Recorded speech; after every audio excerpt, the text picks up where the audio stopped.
Hi mga kamami dears, nandito na naman po tayo sa ating inabang teleserye. At syempre talagang concern si Ima dito sa kay Moki kung kahit bawal sa kanya ang pumunta dun sa bahay ng kanyang amo para magtrabaho, kahit day off niya pumupunta pa rin siya dun kahit wala siyang pasok, kung kahit ayun na nga, sobrang tuwang-tuwa si Moki pag nakikita niya itong sinanay-nanayan niya na si Emma, at ito namang si Emma itong tuwa nakasama itong si Moki at sobrang ganang loob niya dito.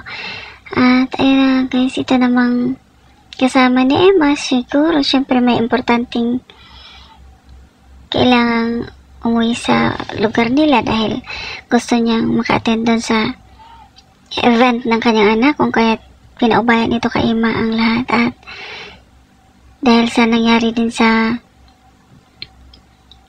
kay Olive, kung kaya't nagstay ito sa ospital, at sa awa din ng nanay ni Emma, talagang pinupuntahan niya doon at inaaliw niya ito at kinakausap kahit alam niyang mainit ang dugo sa kanya at sobrang matapobre itong si Olive.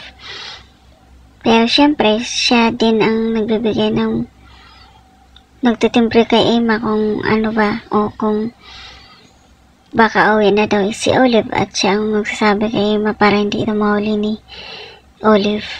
Samantala ito namang si Moki tungtuwa na pinapanood ang video na kung saan maraming mga batang naglalaro doon sa arcades, kung kaya kiniling niya kay Emma na sana maranasan man lang daw niya na pumunta doon at maglaro.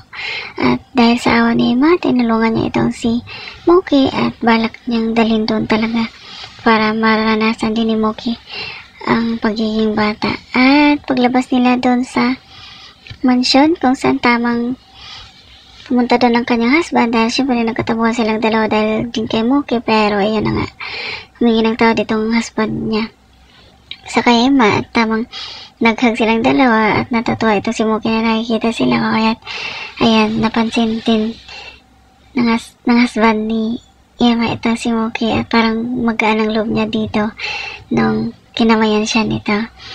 At ayun na nga, dinala ni Emma ito si Moki doon sa arcades kung saan sobrang tungtuwa itong si Moki at napakasaya nito. At sa kasamang palad, nandun din pala yung mga bowling, mga babae, mga kabataang dati na tinulak siya doon papunta sa park, at nakita nila itong si Moki at pinagtatawanan nila ito. Samantala ito namang si Olive sa ospital kung saan inalalayan ng nanay ni Emma papunta sa pag-toilet, pero nung time na nalingat lang itong nanay ni Emma, biglang tinanong niya kung nasaan na yung pasyente at sinabi ng nurse na umalis na daw at umuwi na, kung kaya't dali-daling tinawagan ng nanay ni Emma itong si Emma, pero hindi sinasagot ni Emma yung tawag. Takot ito na baka mahuli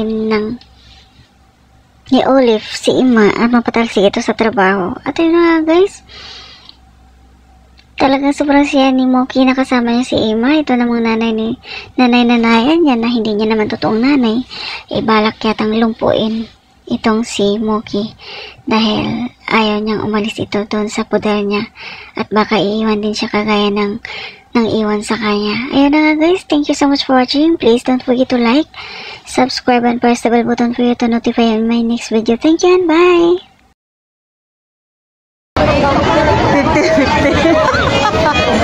50-50 lang guys. Oh, diba? Ganito dito sa Hong Kong. Punta kayo dito, makakaipon kayo ng maraming damit. 20-20 at 50-50. Tela lang tiya. Magkano daw? Maganda, $10 lang. Oh, ang quality ng tela, oh. Tsaka yung tahi, oh, ganda. May damo ito kayo na. Saan banda ga? Wala na, ubos na. Inubos na ng mga Pinay, $10. Go? Excel pa large. O, tag 15. Tag 15. Ayaw, pang lamig ko.